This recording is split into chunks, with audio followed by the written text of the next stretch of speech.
What is going on, everybody? I am Mac, back with another video, and these are my Week 14 picks of the 2023 NFL season. All things considered, for Week 13, I did pretty well. I went 8-5, putting me at 126 and 67 on the season. The only game that I really wish that I had back was that 49er Eagle game, but I was confident that Philly would win, and, well, they got absolutely demolished. But other than that, I was confident with all my picks. I don't have any regrets as my strong season continues. Week 14, we got 15 games this week. I believe this is the last week for bye week teams, as Arizona and Washington are on their bye this late in the season. So I think this is the last week for byes, if I'm not mistaken. But let's not waste any more time. We got some pretty tough games this week, as it took me a little bit to come up with a pick for some of these games. But let's not waste any time. Week 14 picks. Let's get on to it. And leading things right off is my game, and it's the Thursday game. And not only that, guys, this is my toilet bowl of the week. It's funny how years ago this was an AFC championship game, and now years later it's looking like one of the worst matchups of all time. And the reason I say Patriots Steelers is my toilet bowl of the week is simply because both offenses are just so inept. They are so anemic. The quarterback matchup of Bailey Zappi versus Mitch Trubisky on primetime. Yeah, it's a far cry from Tom Brady versus Big Ben, wouldn't you say? But anyway, New England's 2-10. We're 7-5. The Patriots are coming off getting shut out at home by the Chargers 6-0. And here's a crazy stat about the Patriots over the course of their last three matchups. The Patriots are the first team since the 1938 Chicago Cardinals to lose 3 straight games or more when they allowed 10 or fewer points in all 3 of those games. That is how bad New England's offense has been. But you can't take their defense lightly, Mike Tomlin. You can't take their defense lightly, because there are times where the Patriots do have a very stout defense. I believe they're 9th in defense as I'm recording this video. So definitely the strong suit of New England is their defense, and just Belichick altogether. He is known for exposing his opponent's weaknesses, and especially with Mike Tomlin. I mean, Mike Tomlin has played 12 games in his career against the Patriots as the Steelers head coach since 2007, and I mean, it's no secret Mike Tomlin has had a lot of terrible games, especially lately, but his worst games of his career have come against the Patriots. There are no ifs, ands, or buts about that. And we're coming off one of the most embarrassing performances of all time. We drop it 24-10 at home to the Arizona Cardinals, who were also 2-10 coming into Sunday. So the fact that a distinct possibility that the Steelers can lose back-to-back games in less than a week to 2-win teams that are tanking for a quarterback or for better draft capital altogether is just simply unbearable to think about.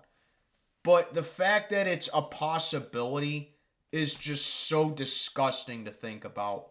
It really is. You know, I want to sit down here and say that everything can be okay for us and everything, will fall into place and we're going to get better. But I'm telling you guys this right now, if we do not win this game, guess what else is a pretty strong possibility?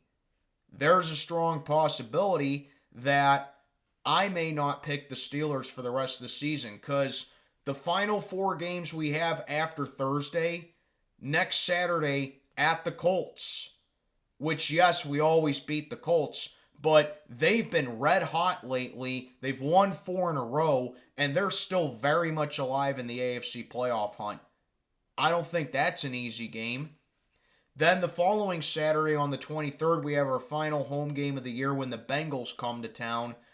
And sure, Joe Burrow's out for the rest of the season, but guess what? The Bengals beat the Jaguars Monday night, and Jake Browning actually played really well Monday night. And with how the Bengals have beaten us the last 2 times in Pittsburgh, and with how they are still very much being competitive to make the playoffs, I don't think they will personally. That ain't going to be an easy game. Then we fly out to Seattle to play the Seahawks, who are more than capable of putting a lot of points on the board. Their defense, sure, is very inconsistent, but hey, if Arizona's 31st ranked pass defense can hold us to 10 points, there's no telling what a mediocre defense like Seattle can do to us. And then week 18, we're at the Ravens, who I have literally no doubt in my mind will be duking it out for the number 1 seed in the AFC with Kansas City, Miami, and Jacksonville at that juncture of the season. So, really, I mean, Mitch Trubisky starting Thursday night. I don't know about Landon Roberts. I don't know about TJ Watt. I don't know about Minka. I don't know about Najee Harris, who has an injury now. I would assume that they're all playing Thursday night because they're listed as questionable, and I haven't heard any further update. But I'm going to get more into this in my preview that I'll have out late Wednesday night, early Thursday morning. But, yeah, both these teams have a lot of issues, to put it lightly, you know. So I really don't know what to go with right here.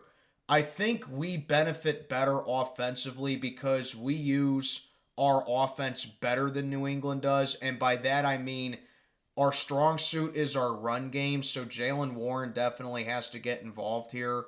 If Najee does play, you got to utilize him as well. But I want Jaylen to get the bulk of the carries Thursday night if Najee Harris is, questionable for this game. You got to use Pat Freiermuth. I mean, you got to use those tight end screens, man. You got to do whatever it takes to make New England blink first defensively. And it's the same goes for the Patriots. I mean, Bailey Zappi, I'm not scared of him personally, but apparently Mike Tomlin is. That just shows you what kind of a coach that he is. Everyone says that he's a Hall of Fame coach. But you know that you are an overrated coach, and you know that you have tons of issues when we have to sit back and say the 2-10 Patriots coming into town means trouble for you. But like I said, more of this in my preview. Pittsburgh Steelers, I swear to God, this is your last chance. I'm taking the Steelers to win this game, but do not be surprised if New England wins this game. And 2, like I said, last chance for the Steelers for me personally and pick 'em. Steelers, I dare you to lose this game. Because if you do, I am seriously not picking you for the rest of the season. I'm dead serious. Lose this game and see what happens. And I'm just going to leave it at that. More in my preview later. But I'm going to go with the Steelers for right now. Sunday slate of games. We got another tricky one here for all the wrong reasons, as it is the Tampa Bay Buccaneers at the Atlanta Falcons in Atlanta. The Buccaneers are coming off a win over the Panthers, and they're 5-7. And the Falcons are coming off a win as well. They knocked off the Jets in a defensive-driven game. Personally, for me, Atlanta continues to be that team that I can just never predict fully. I also don't know fully about Bijan Robinson, as he had a limited snap count as well. Desmond Ridder has stepped it up, and he does play better at home than he does on the road. But 2 things. The Falcons beat Tampa Bay earlier in the season, and I also don't know if I can I don't trust Desmond Ridder fully here. However, the advantage for me in this game personally comes down to defense, and I think Atlanta has the better defense coming into this one. And we know that Baker Mayfield's weakness throughout his career has always been stout defenses, and I think that's what had Atlanta taking the first matchup. I also think the Falcons are actually undefeated against the NFC South this season. Not that that's a flex or anything, because this division is just absolutely awful. So I think those are favors for Atlanta in this matchup, and that's why I'm actually going to roll with them in this matchup right here.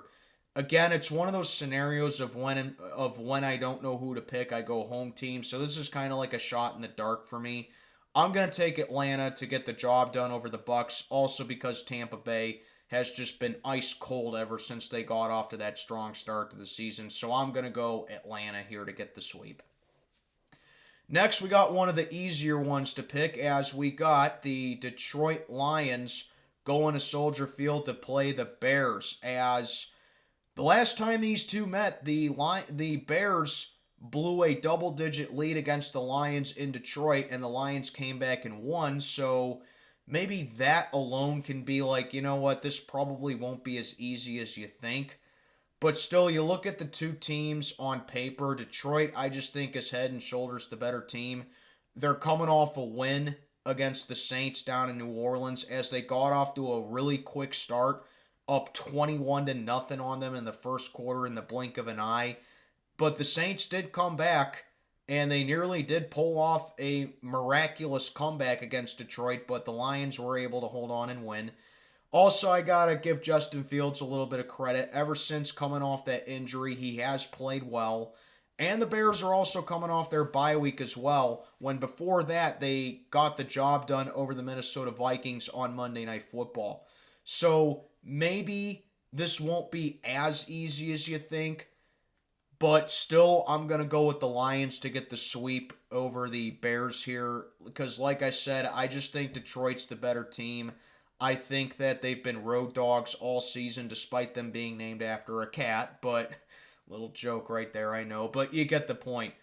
I think if Detroit runs the ball efficiently here with Gibbs and Montgomery, I think their chances of... I think that they got a great, position to win, because Chicago's defense this year has not done well against the run. They just haven't done well defensively, period, this year. But, yeah, I'm going to go Detroit to get the job done over the Chicago Bears here to get their second straight win and complete the sweep. Another tricky one here, as we got the Indianapolis Colts heading on down to Cincinnati to play the Bengals, as both these teams are coming off overtime big wins, as the Colts got the job done over the Titans down in Nashville in overtime against them, as the Colts keep on rolling. I think they've won, 4 in a row? And they are playing some really good football lately, especially on the offensive side of the ball. Defense, I still think, needs a little bit of patchwork, but I like how the Colts have been playing lately. They are still very much alive in the AFC playoff hunt. But then you got the Cincinnati Bengals, who I said moments ago, coming off a pretty... they're coming off a pretty thrilling win over Jacksonville in overtime on Monday night, where Jake Browning played really well, and all of a sudden the Bengals sitting at 6-6, they still have some hope and they still have a pulse when it comes to the AFC playoff hunt. Me personally, it comes down to two things. It's going to come down to the running back matchup here. I think Zach Moss and Joe Mixon is going to be a really good tandem here for this matchup. And secondly, I think it's going to come down to who the more confident, better overall quarterback is, because it's a matchup of backups and a matchup of QBs who you don't expect to be the full-time starters for next season. But I gotta say, I think Indy does edge Cincinnati in that department, because Gardner Minshew, while he's not a superstar, he is at that journeyman status to where, like, if a team needs a quarterback to be like a bridge guy where they're going to take a QB in the draft, I think Gardner Minshew can fall in that category pretty well. Where Jake Browning, I mean, yeah, he's coming off a really solid game, but Jacksonville's defense, not taking anything away from Jake Browning, but Jacksonville's defense just looked really off Monday night. I really don't know if I can trust Jake Browning to have consecutive back-to-back really good games, whereas I do trust Cincinnati's skill players in general, and I think Indy's definitely going to be tested right there. But I'm going to go with the hotter hand here in the Colts. Honestly, it was close for me to picking the Bengals to go with the upset here. But, I'm going to go with the hotter hand. I believe, the Colts can put some more points on the board as Cincinnati's defense has just looked really off over the past couple weeks or so with that Ravens game on Thursday, even with us a couple weeks ago where they allowed 400 yards of offense to us, and Faulkner, and Faulkner and Sullivan's debut was calling the shots at OC. And then even CJ Beathard, who had to fill in for Trevor Lawrence, he had some respectable games or respectable plays for Jacksonville. But I'm going to go Indianapolis to get the job done over the Bengals here in a pretty good offensive-driven game here.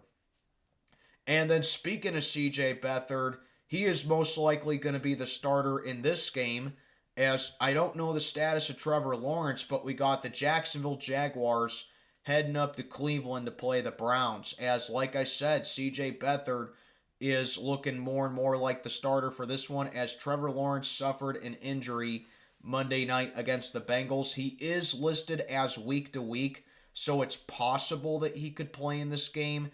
And we also saw earlier in the season that Trevor Lawrence is capable of playing through an injury. But I'm leaning more towards the fact that he will not play for this game. And I don't think he should play in this game, honestly, because the Browns' defense, despite them giving up a lot of points over the past couple weeks or so, they still have a vaunted defense that can limit you. And they are still very physical with that defense that they got.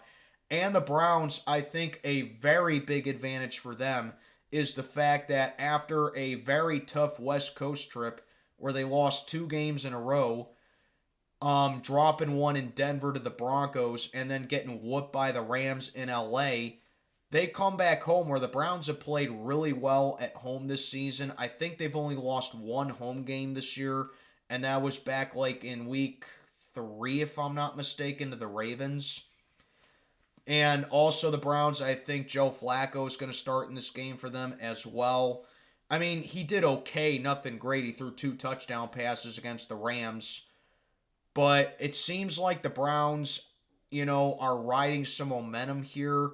Jacksonville defensively, they got, carved up by Jake Browning here. And now they go up against a guy who at least has experience as a starter, who's just at that journeyman status now in Joe Flacco. But I think the bread and butter here for Cleveland is that they got to utilize their run game, which is what won them the bulk of their games over the past couple of seasons, and I don't think Jacksonville's going to be ready for that defensively.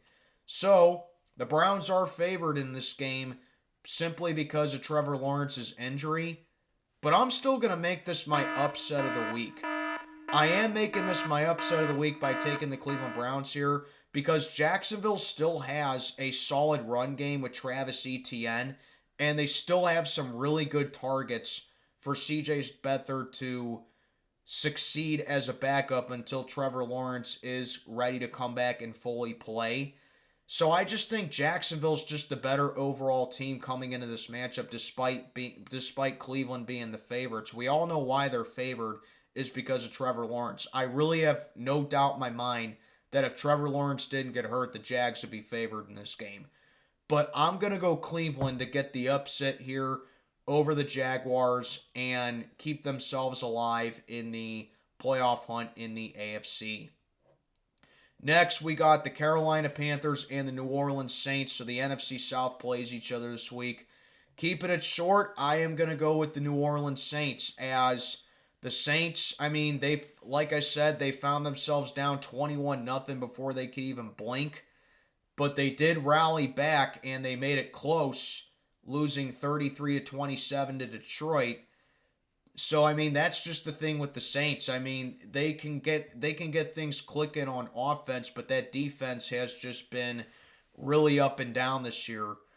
But I don't think they got to worry about that with the Panthers. Realistically, for Carolina, I don't think Bryce Young should play for the rest of the season. And I think that they should be rolling with Andy Dalton the rest of the way because you don't want to take a risk on everything that you mortgaged for to get Bryce Young with the first overall pick. And now you're probably in a situation where you're going to be picking first overall again. So that's just my thing with the Panthers. They should not start Bryce Young for the rest of the year, and they should be rolling with Andy Dalton. So I'm going to go with the New Orleans Saints to get the job done here over the Carolina Panthers. Next up, we got the Houston Texans at the New York Jets. This one is at MetLife, as the Texans are coming off a win over the Denver Broncos, a really hard-fought win at that. The defense stepped up big time, and I thought they played real well. C.J. Stroud continues to be a magnificent story this year in the NFL, as I really do hope that he does win Offensive Rookie of the Year, and he definitely has my vote for that.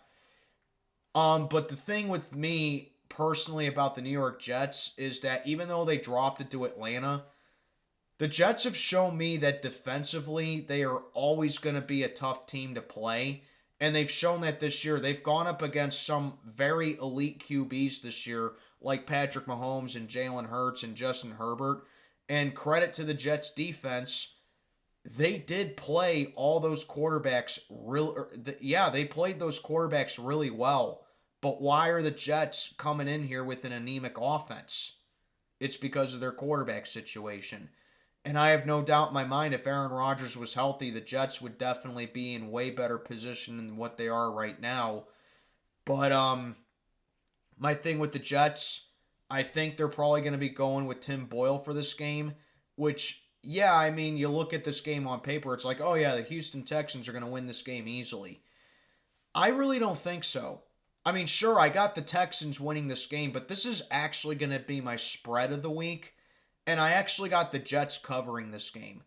The Houston Texans are favored by 6, but like I said, the Jets have played some of the best quarterbacks in the league this season, and outside of Tua Tagovailoa, in my opinion, on that Black Friday game, the Jets have done very well with holding their own against those elite quarterbacks.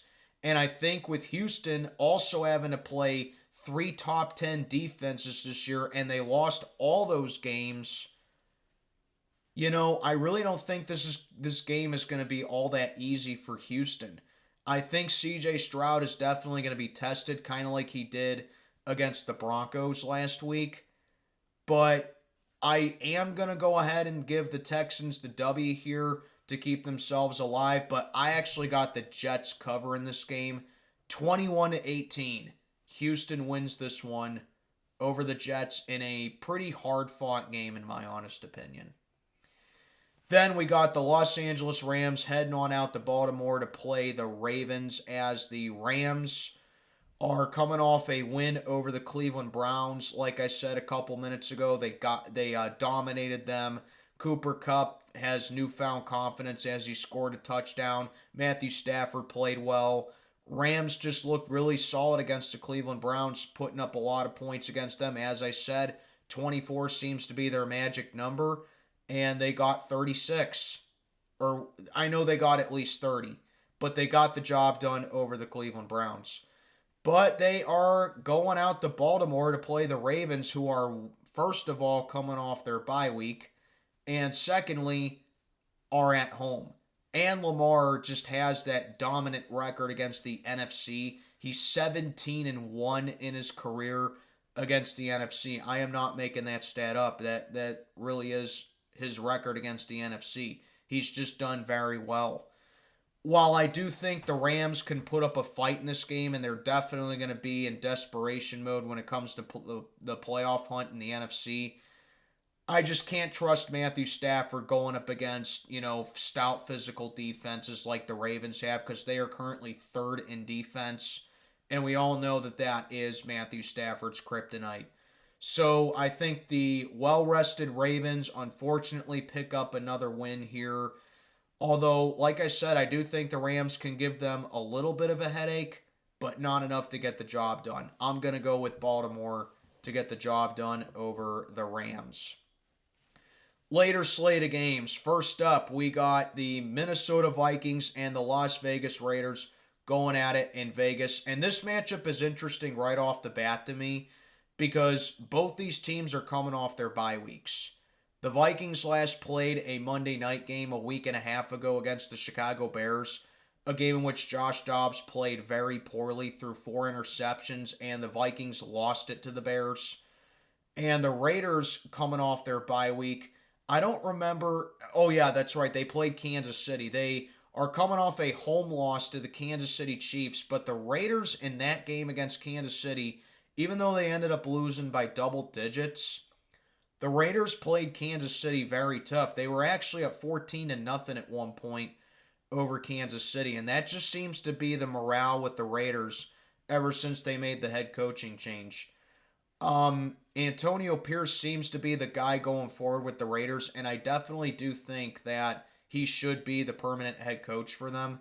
Even Josh Jacobs has come out and said that he's been playing a lot better. He has newfound confidence. Devontae Adams has been getting a lot more targets in this one. He's been getting a lot more targets lately despite the Raiders' QB situation. I don't know what their QB situation's going to be. It just kind of seems like that's the thing for them.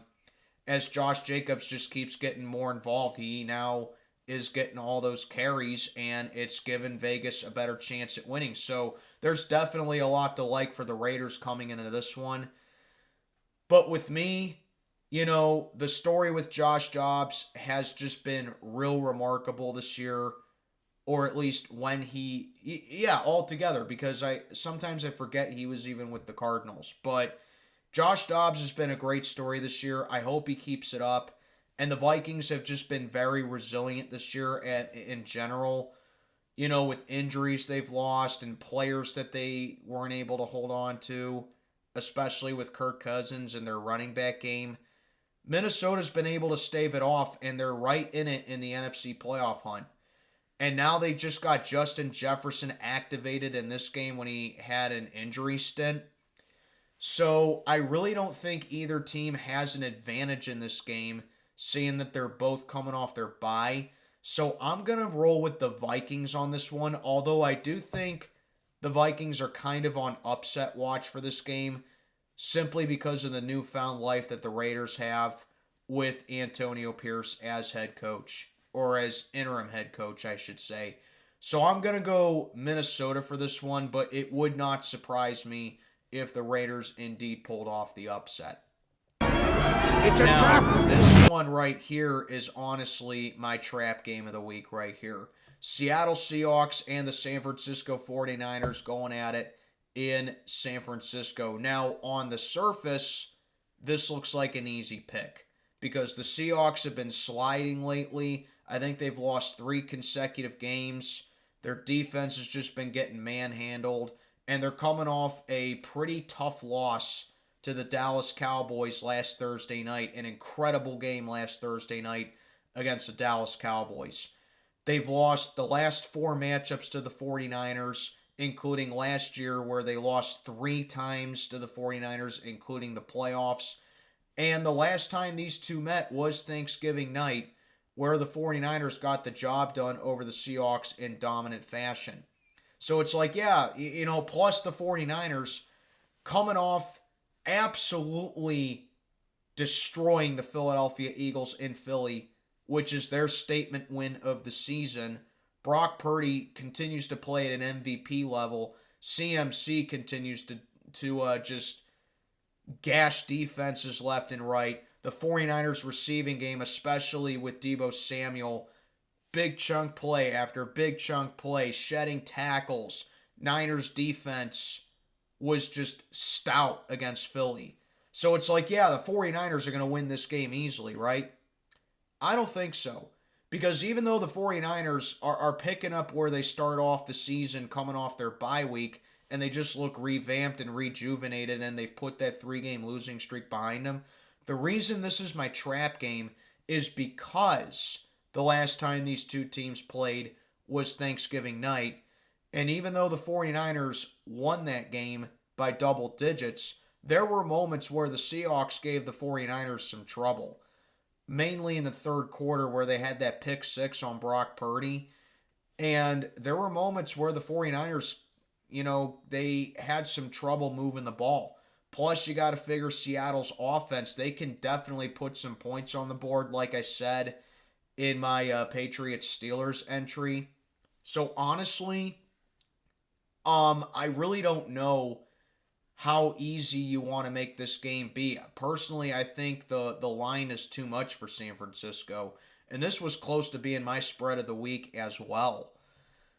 I think this is a matchup, I would normally sit down here and say, yeah, the 49ers are probably going to miss Ufunga for this game. But really, they've shown a lot of signs that they can move on and that their defense is just picking up right where it left off and just not really missing a beat altogether. I think the biggest downfall in this matchup is Seattle's defense. And with the way that the 49ers were just able to completely just dismantle the Eagles, I think that's going to be a serving factor for this one. But like I said, the reason it's my trap game is because generally in situations like this, I tend to go with the team that played on Thursday. And the Seahawks did play last Thursday, so they have 10 extra days, so they have 3 extra days of rest. But the thing is, they're flying from Dallas to San Francisco. It'd be one thing if they had to come back home, but they're still on the road. So I'm going to go with the 49ers on this one. I think they avoid the trap, and I think that they continue to just roll on, to just continue to play well and roll. But honestly, I think Seattle can give them a better game than what people think. So I'm going to go with the 49ers to get the job done over the Seahawks. Now we got my rivalry of the week. Yes, this is my rivalry of the week between the Buffalo Bills and the Kansas City Chiefs going at it in Arrowhead. And I say it's my rivalry of the week because these two, Josh Allen and Patrick Mahomes, have met in the playoffs twice. And I think that's enough to call it a rivalry. These two have definitely developed a rivalry over the past couple of seasons. It's always must-watch TV when these two go at it, and I think it's justifiable. But I don't think we're going to be in for so much eye candy in this one because both offenses this year have kind of been underwhelming. Sure, the Bills have played better offensively since getting rid of Ken Dorsey, but that doesn't take away the fact that the Bills have kind of been underwhelming offensively this year. Josh Allen leading the league in picks, being very turnover prone, and not having identity as far as the run game goes. Buffalo is in a lot of trouble. I did not envision them to be 6-6 after their bye week, let alone gasping for breath when it comes to the playoff hunt. I said all the way back in the beginning of the season that Miami would win the AFC East this year, but Buffalo would be right there and they'd be the first wild card. But now they're barely in the playoff hunt, and that defense that they have has just been getting taken advantage of all season.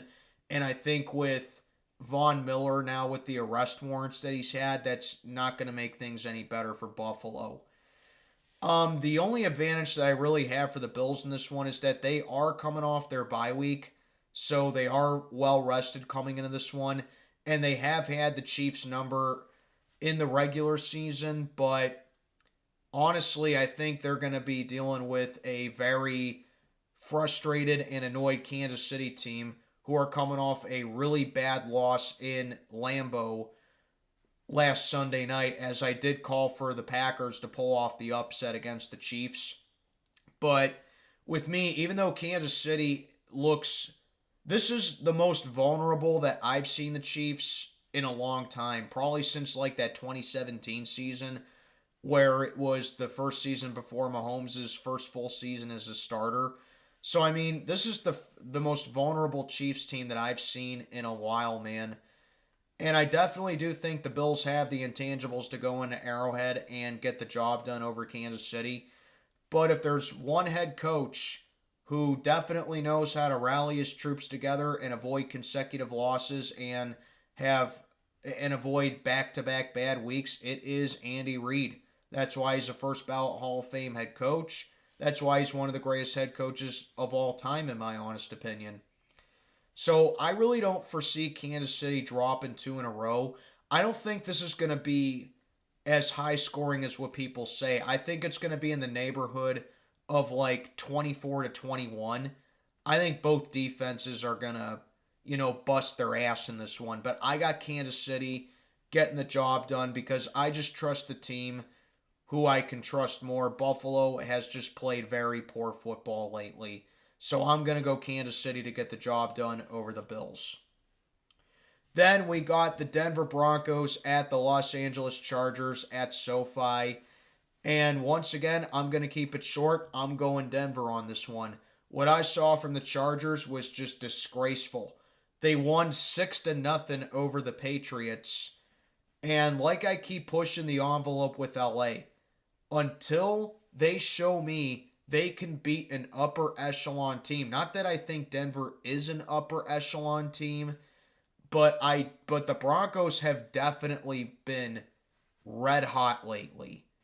And even though they had their winning streak snapped, I definitely think that with their defense and with the way Sean Payton has collected the team since that Week 3 game against Miami, Denver is definitely looking like a playoff team.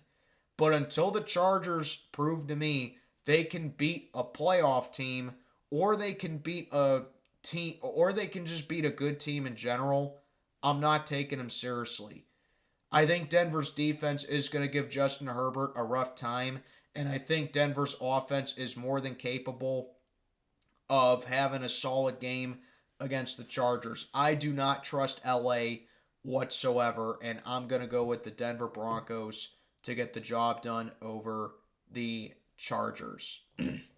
Sunday Night Football, check your local listings as this is my game of the week right here. The Philadelphia Eagles at 10-2, heading on down to AT&T Stadium to play the Dallas Cowboys, who are 9-3. And whenever these two go at it, it's always a great rivalry. It's always, bad blood between the two. It's one of the most intense and heated rivalries in not just the NFL, but I'll even say in all sports. So the Philadelphia Eagles, we all know the story with them. 10-2, destroyed at home by the San Francisco 49ers in that NFC Championship game rematch. Although to credit Philly, they have played 3 games in 10 days. So I think the Eagles were just tired and probably just needed that wake-up call. But still, they're coming into this game very pissed off. So I think that alone for the Cowboys has to grab their attention here, and they have to welcome that in. But then you got to take a look at the Dallas Cowboys. This is their 3rd straight home game. Dak Prescott has honestly been putting up some MVP-type numbers recently, and the Cowboys' defense has been nothing short of dominant during this stretch that the Cowboys have been at home. They've played fantastic at home. They've won 14 consecutive home games. And with the way the Philadelphia Eagles just always seem to struggle against the Cowboys in Dallas, that is definitely something that the Eagles are definitely going to be at a disadvantage at. Plus, the fact is, when was the last time the Cowboys played? It was last Thursday. They have those extra days of rest. Dallas just has a ton of advantages coming into this one, but it wouldn't be without some disadvantages as well, because like I said, like we keep saying the narrative with Dak, he does not do well generally against winning teams. However, the Cowboys beat the Seahawks last week, who were 6-5 going in that game, so he beat a team that's over 500. So there you go with that, but that doesn't fully justify it 100%. So Philly's pass defense all season's just been very suspect. It's been very up and down. I think the Eagles on the ground can limit Tony Pollard, but if they don't do something about that pass defense, they're going to get eaten alive by Dallas's firepower that they have at receivers and Dak Prescott's hot streak. And plus, Philly, plus Dallas does have the defense that can stop Philly. And I think, they can limit Jalen Hurts, and Micah Parsons, coming across the middle is going to be a big matchup right there. And Deron Bland has just been in the headlines over the past couple weeks for the Cowboys as well. But I think the thing that decides this game for me is this. The Eagles beat the Cowboys the last time they played, but the Cowboys came up just short of the goal line to potentially beating the Philadelphia Eagles when they last played in Philly. This time, I think the Cowboys finish off the job.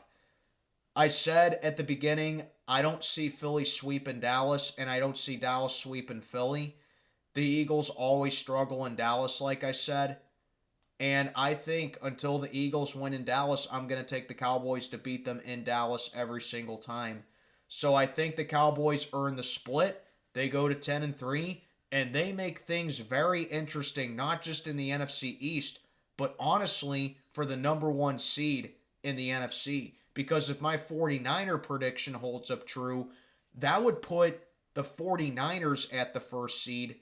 That would actually put Dallas, I believe, in the second, and Philly would drop all the way to the first wild card in the NFC. So this has a lot of interesting headlines for this matchup here, and that's why it's my game of the week. I'm going with the Dallas Cowboys to get the job done over the Eagles. Then wrapping up week 14, we got 2 Monday night games again. I don't know why the NFL does this lately. But first up, we got the Tennessee Titans and the Miami Dolphins going at it in Hard Rock. Short, sweet, to the point. Miami, for the third week in a row, is my lock of the week. The Titans are absolutely abysmal on the road, while the Dolphins just feast and prey on these mediocre to bad teams. And the Tennessee Titans are just no different. They lost at home for the first time this season in overtime to the Colts, and it just doesn't get easier going up against that high-flying offense that the Dolphins have down in Miami. Miami, easily my lock of the week for the third week in a row. And then we got the Green Bay Packers heading to MetLife to play the Giants, as the Packers have been a very good story over the past couple of weeks. Jordan Love has played great ever since that Thanksgiving game against Detroit. He was able to follow it up against Kansas City as the Packers pulled off the upset over Kansas City like I called that they would. The defense played great. Running game is a big factor for them. And against this Giants team who, yes, are coming off their bye and they have won 2 in a row, their 2 wins were against Washington, who the Giants always beat, and the Patriots. So it's like they haven't beaten really anyone good. And if the Giants are to have a for real win streak here, they got to get this job done over Green Bay. As much as I think Jordan Love can have a good game in this one against the Giants, I think it's going to come down to who's going to run the ball more efficiently here, as both these defenses are bottom tier when it comes to the running game. But again, it comes down to who I think, A, the better quarterback is, and at this point, I think it's Jordan Love, and B, who I think can run the ball better. And also at this point, it is the Green Bay Packers. So with those 2 advantages at their side, despite the Giants coming off their bye week, I am going to go with the Green Bay Packers to keep things rolling in the NFC. And don't look now, folks, but ever since the Packers lost our game against us about a month ago or so, the Green Bay Packers have some newfound confidence of being in the playoffs in the NFC. Plus, Matt LaFleur is undefeated all time. Matt LaFleur is undefeated all time as a head coach in the month of December. And I just don't know with the Giants how they can really, truly get the job done over a streaking Packers team. So I'm going to go with Green Bay to keep it rolling, get the job done over the Giants, and get to over 500 and really make things interesting in that NFC playoff picture. So give me the Packers here. That'll do it, folks. Those are my Week 14 picks of the 2023 season. Tourney members, yins know what to do. Mac checking on out for the day. Have a good one, everybody.